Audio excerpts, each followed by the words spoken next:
as we dive more deeply into talking about the continuity of functions, it's important to point out some interesting properties that come up over and over that we're going to be able to leverage so that we don't have to identify functions individually. We can use these properties and say, oh, this is close enough to this, so by this property it must be continuous. The first one, let me set up some preliminaries. So considering some real number, right, this is just any real number, and knowing that I have two functions and they're both continuous at the point x equals c. So remember what it means to be continuous at a point. That means that the function is defined at that point and the limit of the function equals the value at that point. So as the x value approaches the x coordinate, the function value approaches the y coordinate. Anyway, so given that I have two continuous functions, the first one is that any scalar multiple is continuous at a point. So what does that mean? Well, it means that if I know that tangent of x is continuous at some point, then 3 times tangent x is also continuous at that point. So it could be 3, that could be 5, that could be negative pi. It doesn't matter. Any scalar multiple is automatically continuous. And that makes sense because the graph, all that scale does is it's a scale factor. It stretches it in some particular way, but stretching doesn't do anything to alter that continuity.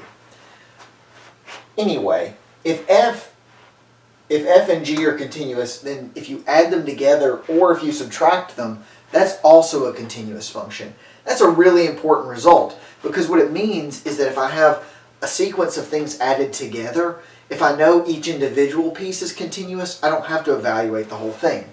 Consider this. Sine of x we know is continuous. X we know is continuous. So we know if we put them together, we're going to continue to have a continuous function.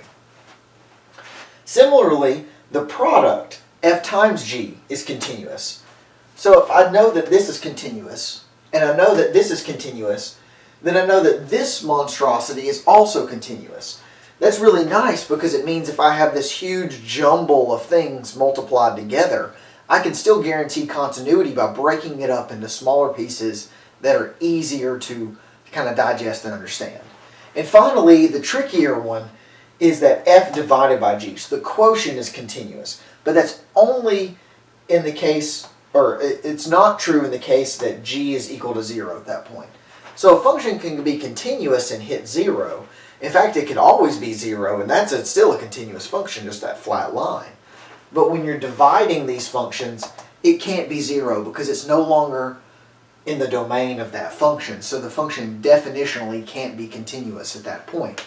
So looking over here, what we see is x squared plus 1 over cosine of x would be continuous except at pi over 2, 3 pi over 2, 5 pi over 2, and so on, because cosine of x is not continuous, or cosine of x is equal to 0 at those points. So those are your 4 basic properties, these here. And I want to give you some examples of functions that are just always continuous on their domain. So if you see these functions, you don't have to do limits, you don't have to do anything else. Just know that these functions are always continuous on their domain. The first one is a polynomial function.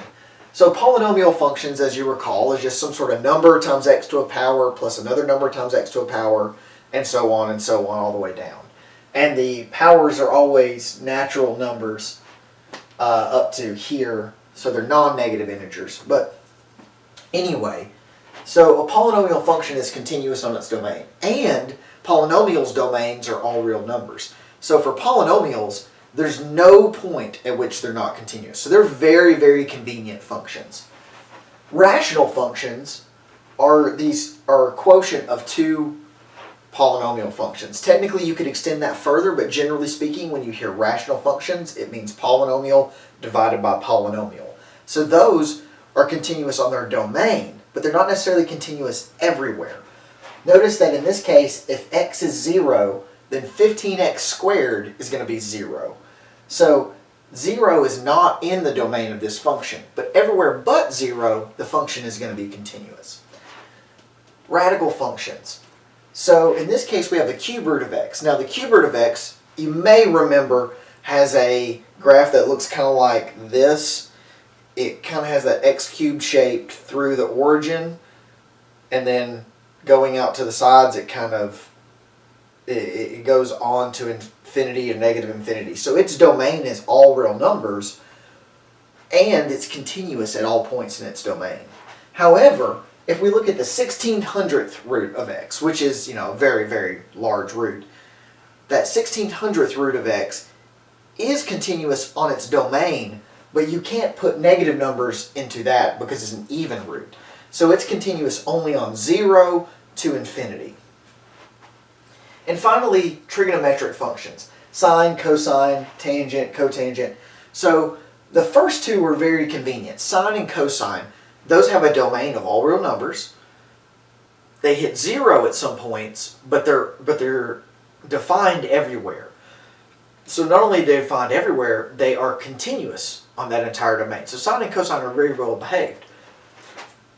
Tangent has the issue, though, that since tangent of x is defined as sine divided by cosine, anywhere where cosine is 0, which is that pi over 2, 3 pi over 2, and so on and so forth, it becomes discontinuous.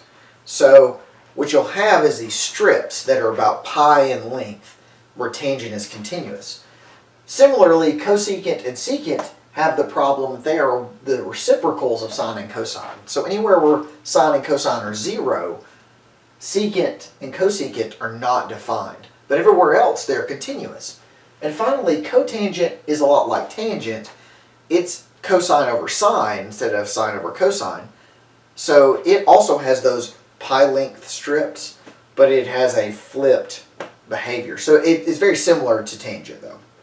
Anyway, these are the general properties of continuity, and we're going to use these throughout the course to understand functions better, because principally that's what calculus is about. It's about learning to understand the functions we deal with better.